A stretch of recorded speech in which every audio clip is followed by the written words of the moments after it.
시편의 부흥이 있다 48번째 시간입니다. 오늘 시편 35편 말씀입니다. 35편을 이제 세 번으로 나눠서 말씀을 드리겠습니다. 오늘 첫 번째 시간으로 1절부터 10절에 있는 말씀, 특별히 이제 1절에 있는 말씀, 여호와께서 싸워 주시는 것이 부흥이다, 그런 제목으로 함께 말씀을 나누겠습니다.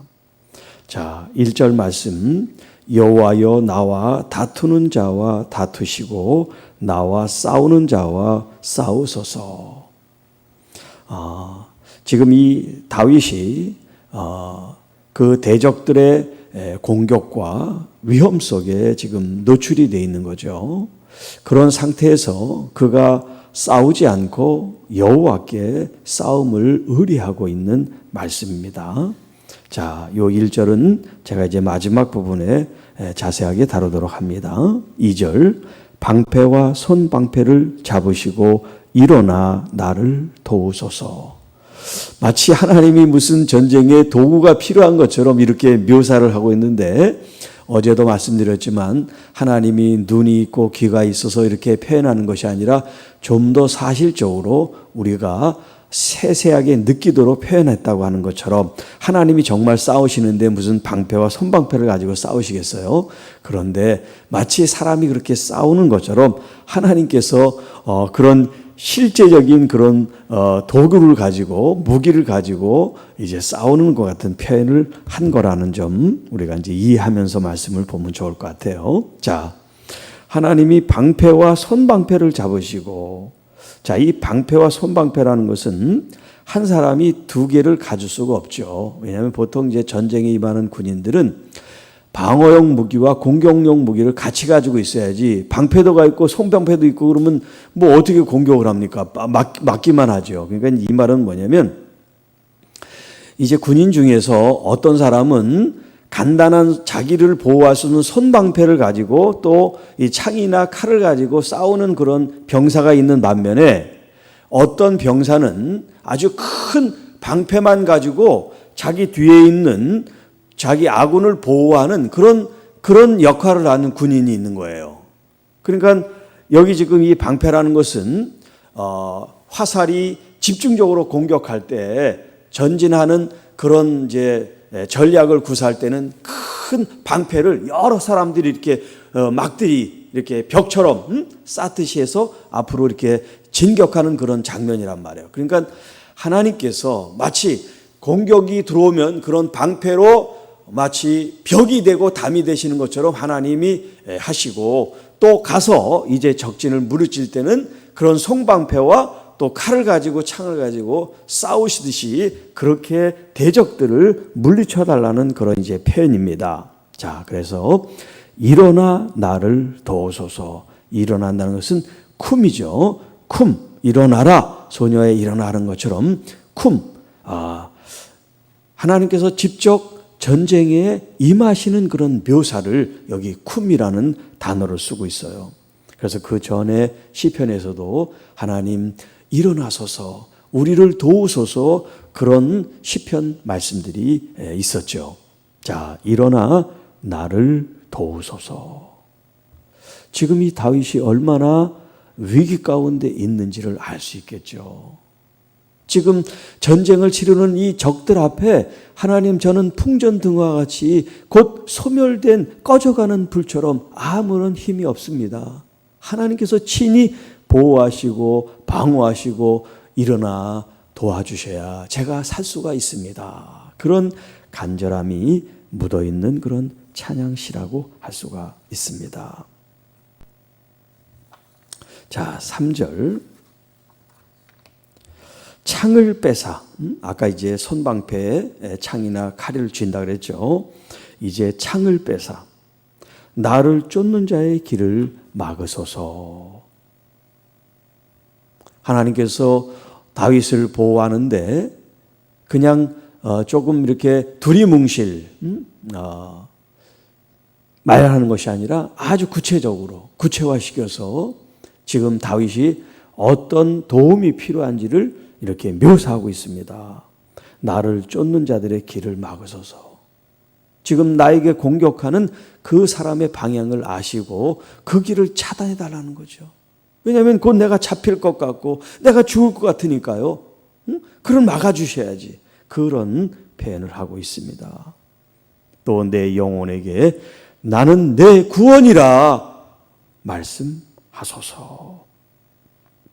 자, 여기 지금 하나님께서 다윗에게 쫓기고 위기에 있는 이 다윗에게 나는 내 구원이다 이 표현을 해달라는 말씀이에요. 이게 이제 히브리 말로 예슈아 테크 아니라고 하는 말인데 예슈아 이것은 예수님을 가리키죠. 바로 구원이라는 뜻이에요. 예슈아 테크 나는 너의 구원이다 그 말이에요. 그러니까 하나님께서 친히 너를 구원해 주시는 분이셔. 그러니까 너는 염려할 필요가 없어. 이 말을 자기에게 해달라는 거예요. 하나님 저에게 이 예슈아 테크 아니라는 말을 저에게 좀 해주세요. 내가 안심할 수 있도록. 그런 표현이에요.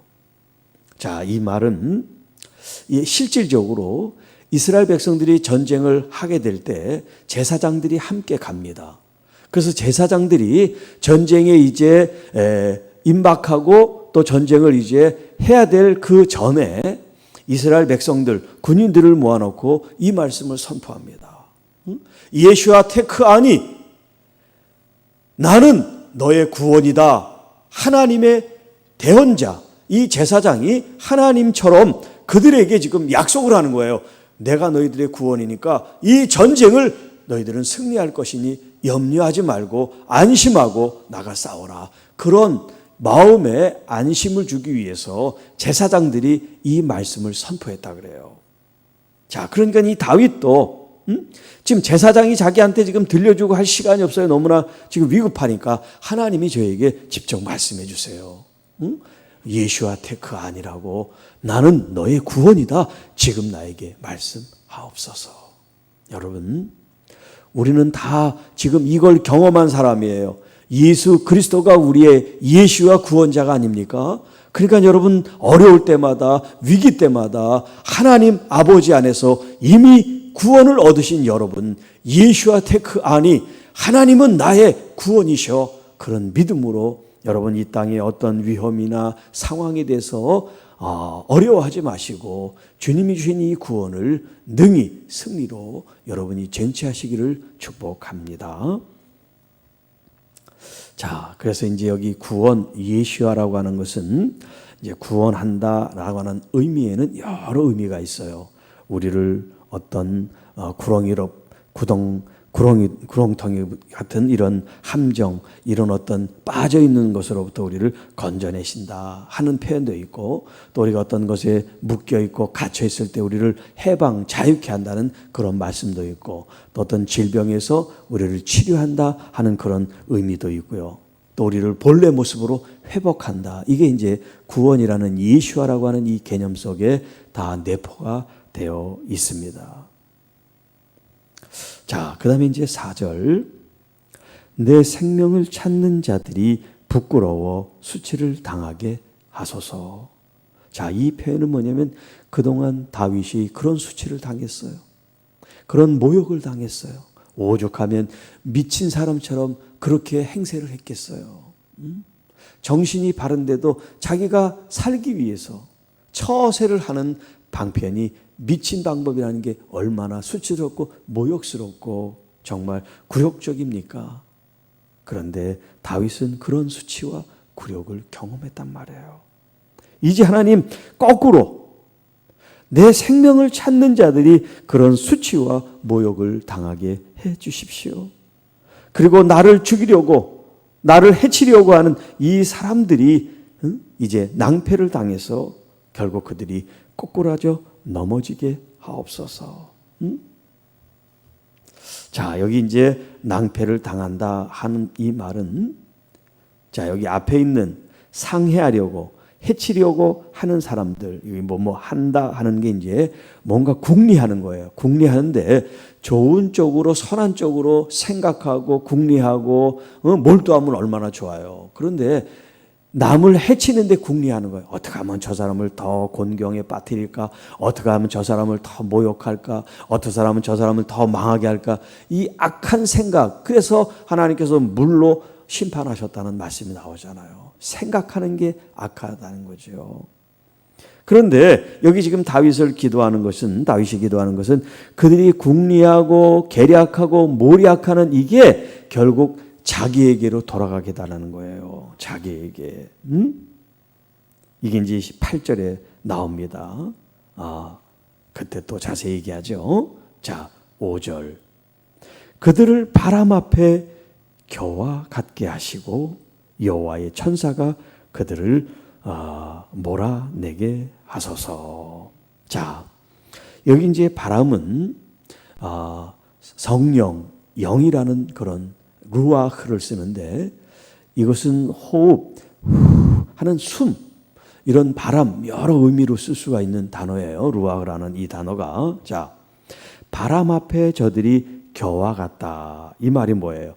바람 불면 그 가벼운 겨는 다 흩어지고 날아가겠죠. 지금 이렇게 군대를 동원하고 다윗을 죽이려고 하는 이 막강한 힘이 있지만 하나님 앞에는 하면 바람에 휙 날아가는 그런 연약한 존재들이라는 걸 말해주고 있어요. 자, 이런 표현이 어디에 나와 있어요? 시편 제1편에 나와 있죠. 4절 5절에 악인들은 그렇지 아니하다 하면서 오직 바람에 나는 겨와 같도다. 여호와 하나님의 바람에 누가 견딜 수가 있겠어요? 특별히 악한 사람들, 하나님을 대적하는 원수들은 하나님께서 다 흩어버리신다는 거예요. 지금 그들이 성공하는 것 같습니까? 그들이 지금 건재하고 잘 되는 것 같습니까? 하나님이 바람을 불지 않았을 뿐이에요. 언젠가 하나님은 악인들을 심판하실 때가 있습니다. 지금 그들이 잘 되고 견고하다고 여러분 부러워하면 안 돼요. 그러나 이런 여호와의 바람을 견디는 사람이 누구예요? 복 있는 사람, 주님의 말씀 안에 서서 주님의 그 말씀을 기뻐하고 즐거워하는 그 사람들, 마치 시냇가에 심기운 나무처럼 그들이 복을 받는데 그들이 누구냐? 바로 아무리 바람을 불어도 견고하게 서 있는 사람들. 그러니까 하나님이 바람을 부실 때 이제 이 하나님의 선한 하나님의 사람들, 하나님의 자녀들에 대해서는 하나님의 그 필요한 바람을 부는 거예요. 왜냐하면 바람이 있어야지 여러분 나쁜 공기도 다 흩어지고 또 신선한 공기가 와서 숨도 자유롭게 쉬잖아요. 그런 선한 바람을 부시는 거죠. 그래서 성령을 받아라 그럴 때 숨을 쉬면서 너희들이 성령을 받아라. 그건 하나님이 온화하게 동기가 선하게 바람을 부시는 거죠. 그런데 악한 사람을 바람 부를 때 이렇게 부드럽게 부시면 안 되죠. 이렇게 강하게 내쫓는 것처럼 하나님이 진노의 바람을 부시는 거죠. 그러니까 바람도 같은 바람이 아니에요. 하나님의 선하시고 부드러운 바람이 있고 강하고 급한 바람이 있는 거죠. 자, 이렇게 하나님 내 앞에 있는 적들 원수들을 바람으로 내쫓아 주시고 또 여호와 하나님의 천군 천사로 그들을 물리쳐 주옵소서. 그들의 길을 어둡고 미끄럽게 하사 여호와의 천사가 그들을 뒤쫓아 추격하게 하소서. 자, 계속해서 5절 6절 말씀은 지금 자기를 공격하는 이 원수들 적들에 대해서 하나님이 무찔러 달라고 하는, 아까 이제 1절에 하나님 그들을 싸우소서 하는 그 표현을 지금 계속하는 거예요. 그러니까 하나님이 이제 천사들을 동원해서 하나님의 사자들을 동원해서 하나님께서 이제 그 원수들을 추격하고 승리하시는 그런 장면이 묘사되어 있는 거죠. 7절 8절 그들이 까닭없이 나를 잡으려고 그들의 그물을 웅덩이에 숨기며 까닭없이 내 생명을 해하려고 함정을 팠습니다. 여기 지금 까닭없이라고 하는 말이 두 번 등장하고 있어요. 까닭없이 혹은 이유 없이 혹은 자기 마음대로 제 멋대로 자유롭게 그런 뜻이에요. 그러니까 다윗이 그 죄를 졌으면 합당하게 자기가 그런 공경에 처하거나 자기가 핍박을 당하는 이유가 설명이 되고 합법화가 되는데 아무 이유 없이 그런 공격과 비난을 당한단 말이에요. 여러분, 사울이 다윗을 공격할 때 그게 합당한 이유입니까? 다윗이 잘못한 게 아무도 없잖아요. 아무것도 없음에도 불구하고 시기심 때문에 사람들이 사울은 천천히요 다윗은 만만이라. 여러분, 왕이 그런 얘기를 들으면 기분 나쁘죠. 왕을 칭찬해야지 일개 그 소년이 골리앗을 이겼다고 전세가 바뀌는 그런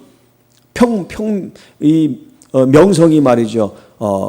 평판이 도니까 이 사울이 시기심이 생긴 거예요. 특히 사울은 사람들의 말에 이렇게 많이 좌지우지를 했던 그런 사람이니까 더 그렇죠. 사람들이 나를 어떻게 평가하나. 이게 굉장히 중요한 관건이란 말이에요. 자, 그런 시기심이 이게 까닭 없는 게 되는 거죠. 사울한테는 이유가 있죠. 그러나 상대에게는 이유가 되지 않습니다. 많은 경우가 이래요.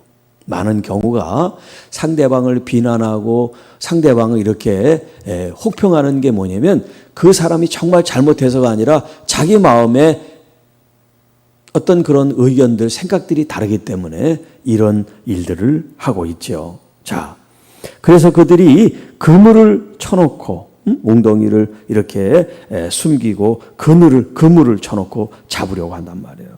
이 그물은 사냥감을 잡을 때 쓰는 도구잖아요.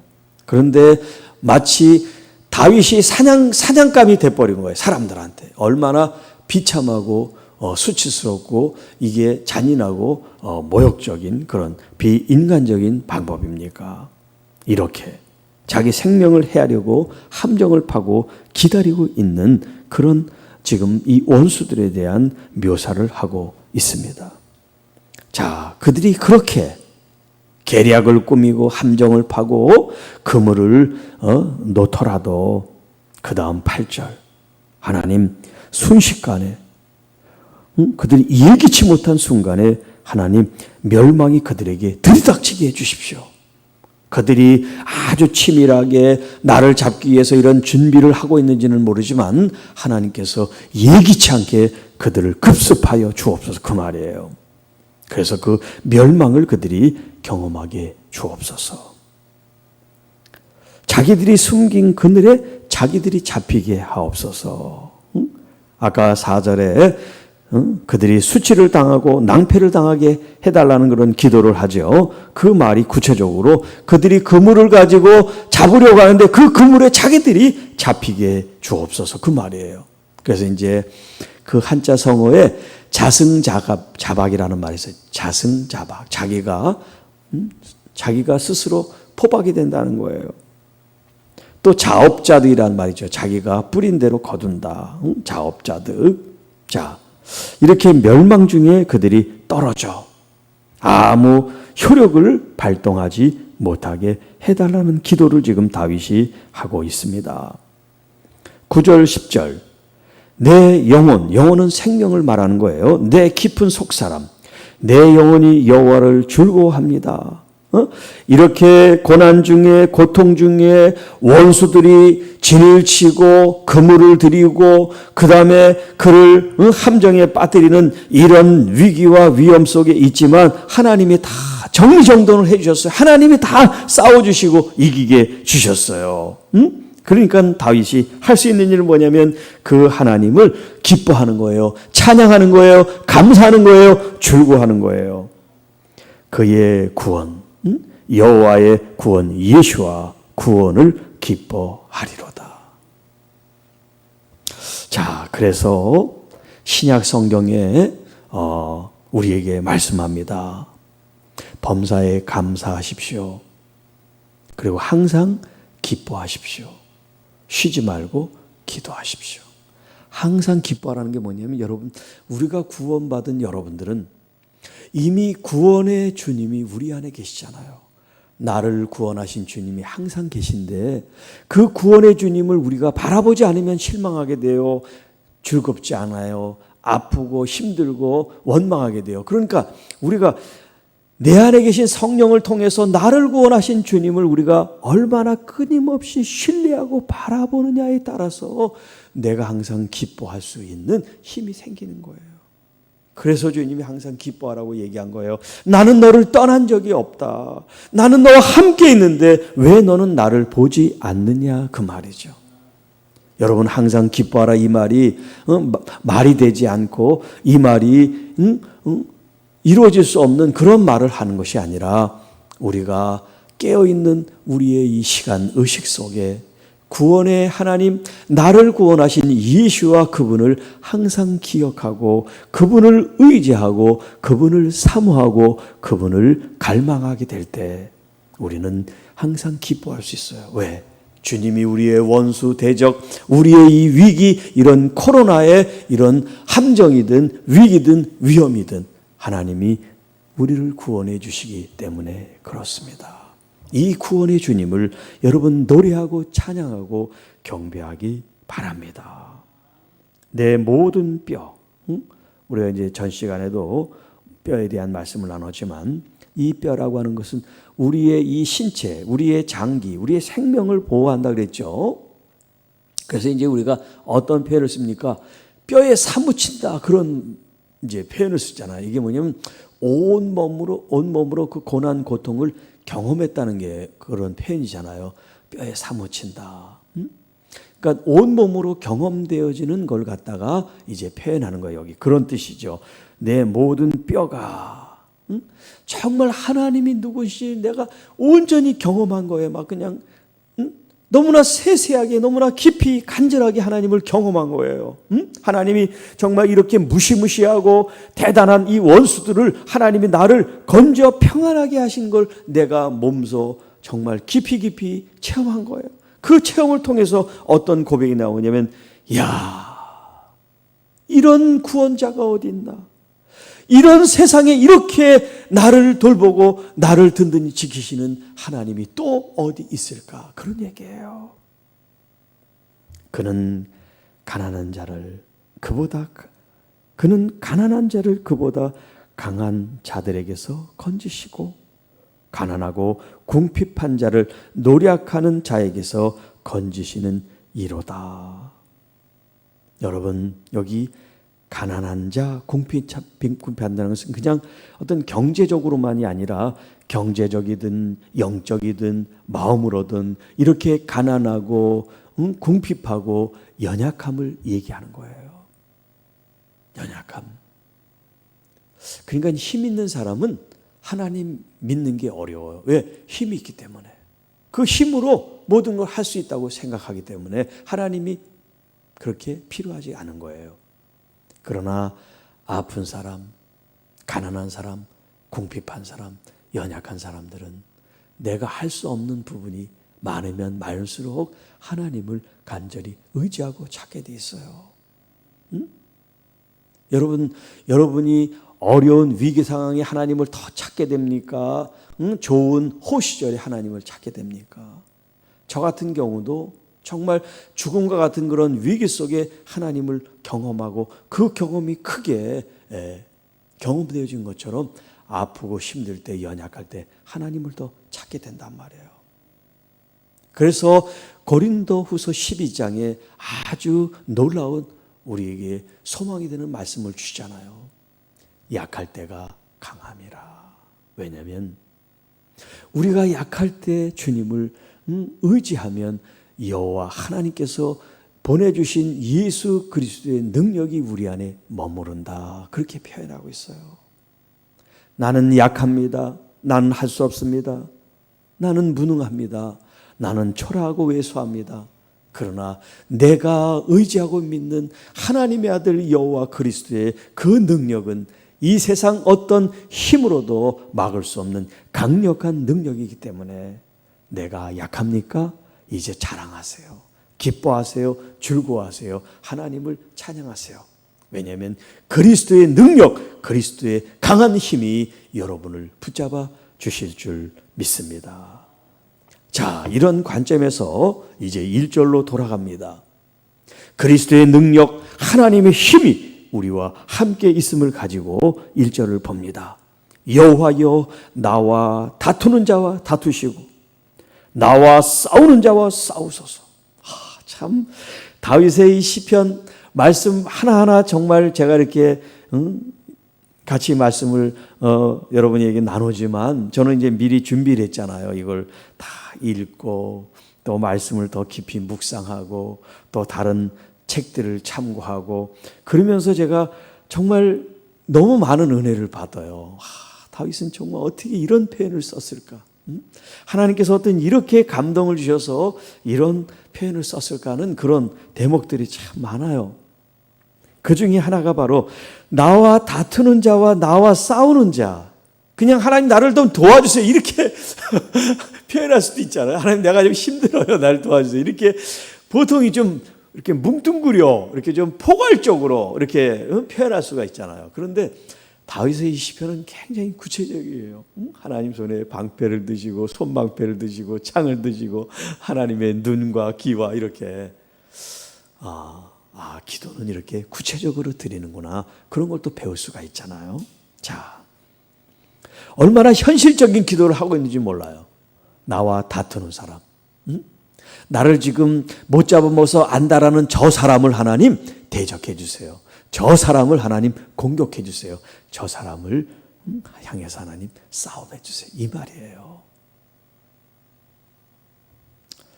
그래서 싸움과 전쟁은 여호와께 속한 것이라 그런 표현이 있잖아요. 우리가 싸울 필요 없어요. 그래서 출애굽기 14장 14절에 자 여호와께서 너희를 위하여 싸우시리니 지금 모세가 이스라엘 백성들에게 지금 말씀하는 거예요. 자 이제 출애굽을 했습니다. 출애굽을 해서 광야에 향해서 가는데 그 앞에는 홍해가 가로막아요. 그런데 뒤에는 애굽의 군대가 동원해서 지금 추격하고 있는 그런 마치 사면초가처럼 그렇게 되어 있으니까 이 이스라엘 백성들이 막 어떤 그 불안과 두려움 속에 하나님을 또 원망하고 모세를 원망하는 게 그게 다른 거예요. 우리를 매장지가 없어서 이 광야로 우리를 내몰았냐? 우리가 지금 죽게 됐다. 우리가 편히 그냥 애굽에 있었더라면 이런 위험은 겪지 않았을 텐데 하는 그런 원망이 막 하늘을 찌르는 거예요. 그때 모세가 하나님께 또 기도합니다. 모세는 위기 때마다 또 백성들의 그런 원망과 원성이 있을 때마다 하나님 앞에 무릎을 꿇고 기도해요. 사람들을 대적하면서 싸우지 않아요. 너희들이 왜 그러냐 저러냐 그런 말 하지 않고 하나님께 기도합니다. 그러니까 하나님께서 지금 응답해 주셔서 지금 이 모세가 백성들에게 하나님의 말씀을 전하고 있는 거예요. 여호와께서 너희를 위하여 싸우시리니 너희는 가만히 있을지니라.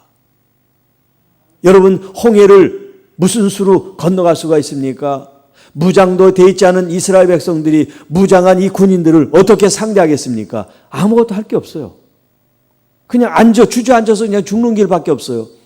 그런데 여호와 하나님은 무기도 들리지 않은 이스라엘 백성들을 배나 어떤 구조 조끼가 있는 그런 상태가 아님에도 불구하고 그 홍해를 건너갈 수 있도록 하나님이 물길을 육지처럼 만드셨잖아요. 그리고 그들을 추격하는 이 애굽의 이 병사들이 그 홍해 그 물에 다 수장되게 만드셨잖아요. 이스라엘 백성들이 한 게 뭐가 있어요? 아무것도 없어요. 이 말씀처럼 여호와 하나님이 싸워 이기게 하신 거죠. 이렇게 하나님은 우리를 위해 싸우시는 여호와로 묘사되어 있으니 다윗이 자기 조상들이 그렇게 하나님의 도우심으로 승리한 것처럼 자기도 그렇게 하나님 싸워주세요. 자기와 다투는 자를 주님께서 다투시고 승리케 하소서 지금 그런 호소를 하나님께 드리고 있는 거지요. 신명기 20장 4절 너희 하나님 여호와는 너희와 함께 행하시며 하나님은 저 멀리 계셔서 명령만 하고 너희들을 가라 하신 하나님이 아니라 우리와 친히 함께 지금 걸어가고 계시는 하나님으로 묘사되어 있습니다. 뿐만 아니라 너희를 위하여 너희 적군과 싸우시고 너희들을 구원해내신 하나님이시다 말씀하고 계세요.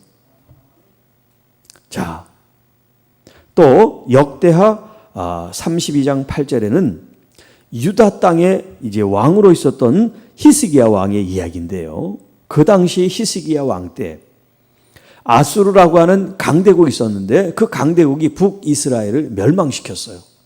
BC 722년 정도에. 그러니까 남쪽은 조그만 이제 북쪽보다 훨씬 더 작은 지역인데 여기에 지금 왕이 히스기야예요. 근데 북쪽은 이제 이 아수르 산헤립이라고 하는 이 왕에 의해서 점령이 됐어요. 그런데 지금 이 왕이 유대를 지금 공격하고 있어요.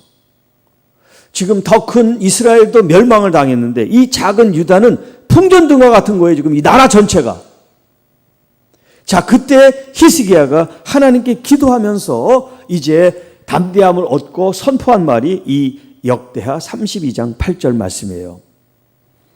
그와 함께한 자는 육실의 팔이요. 그는 누구냐면 아수르 왕 산헤립에 말하는 거예요. 그러니까 이 아수르 왕이 이렇게 군대와 동원해서 와지만 그들의 함께한 사람은 육신의 팔, 결국 사람일 뿐이다 그 말이에요. 그러나 우리와 함께한 이는 우리 하나님 여호와시니 이런 표현을 쓰고 있어요. 얼마나 멋진 표현입니까? 세상의 사람들은 군대가 동원이 되고 무기가 동원이 되고 핵무기가 동원이 되는지 몰라요. 그러나 우리는 여호와 하나님이 계시다는 거예요. 그 하나님에 대한 믿음을 이 히스기야 왕이 이렇게 표현하고 있어요. 얼마나 놀랍습니까? 그 다음 말씀, 반드시 우리를 도우시고 우리를 대신하여 싸우시리니 이런 표현을 쓰고 있어요. 여러분, 그래서 이스라엘 백성들이 안심하게 됐다는 거예요. 이 히스기야의 말에 이스라엘 백성들이 안심하게 되었다. 오늘 여러분 두려움이 있습니까? 괴로움이 있습니까? 아픔이 있습니까? 정말 하나님을 진짜 믿으시기 바랍니다. 하나님은 능치 못하심이 없으십니다. 우리가 못 믿고 안 믿어서 그렇지 하나님은 무엇이든지 우리를 위해서 하실 수 있는 분이에요. 도우실 수 있는 분이에요. 싸워 승리케 하실 수 있는 분이세요. 믿음으로 주님께 나가시기 바랍니다. 이제 마지막 말씀 인용만 드리고 마치려고 합니다. 신약 성경에 이 싸움에 대한 말씀 중에 중요한 말씀이 뭐냐면 하나님의 전신갑주에 대한 말씀이 나와요. 그것이 이제 에베소서 6장 11절 이하에 있는 말씀인데 마귀의 관계를 능히 대적하기 위하여 하나님의 전신갑주를 입으라 그렇게 말씀하세요. 우리의 씨름, 우리의 싸움은 혈과 육을 상대하는 것이 아니요. 육적인 세계, 이 세상의 싸움이 아니라 이제 영적인 건데 통치자들과 권세들과 이 세상의 이 어둠의 세상 주관자들과 하늘에 있는 악의 영들을 상대하는 것이기 때문에 그러므로 하나님의 전신갑주를 취하라라고 말씀하세요. 여러분, 하나님의 전신갑주는 이제 방어와 그 다음에 이제 공격 무기로 구별이 되어 있는데요. 방어 무기가 네 가지로 나와요. 시간 없으니까 간단하게만 살펴볼게요. 자, 허리에 띠는 의의 호심경, 의, 하나님의 체데크, 의. 그 다음에 이제 신은 복음의 신인데 평화를 전하는 복음의 신이라는 뜻이에요. 그 다음에 방어용 무기로는 방패. 이 방패는 믿음의 방패를 얘기하고 있어요. 그 다음에 우리의 가장 중요한 머리를 보호하는 투구, 이건 구원의 투구를 말하고 있어요. 그러니까 우리를 지키고 보호하는 건 뭐냐면 하나님의 의로움이고, 왜? 의롭게 돼서 우리가 의인이 돼서 구원받았잖아요.